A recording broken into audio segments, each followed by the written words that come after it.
یہ اس کی رحمت کے آثار دیکھیے۔ حدیث کے الفاظ ہیں، جو یہ شخص یہ الفاظ بولتا ہے لا الہ الا اللہ واللہ اکبر ولا حول ولا قوت الا باللہ، یہ 3 کلمات زبان پہ لاتا ہے، اللہ ذوالجلال کفرت عنہ خطایا ولو كانت مثل زبد البحر، اگر سمندر کی جھاگ جتنے بھی گناہ ہوں اللہ ان کلمات کے ذریعے وہ سارے گناہوں کو معاف کر دیتے ہیں۔ اس کی رحمت کا اندازہ کیجئے، اگر کوئی شخص 100 مرتبہ ایک کلمہ بول لیتا ہے سبحان اللہ وبحمدہ،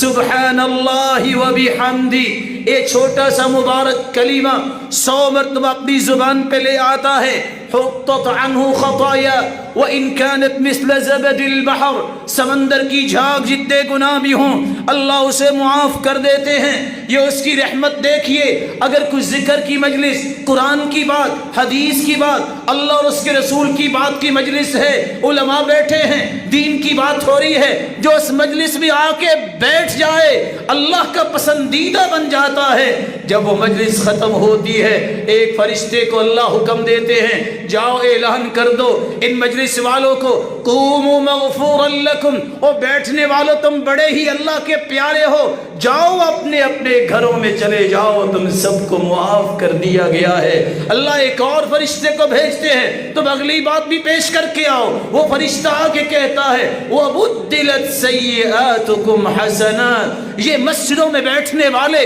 یہ دین کی بات سننے والے، اللہ اور اس کے رسول کا تذکرہ سننے والے، یہ معمولی نہیں، رکو رکو، جانے سے پہلے ایک اور خوشخبری بھی لیتے جاؤ، گناہ تو معاف کر دیے گئے بلکہ گناہوں کو اللہ نے فرمایا ہے کہ نیکیوں میں تبدیل کر دیا ہے۔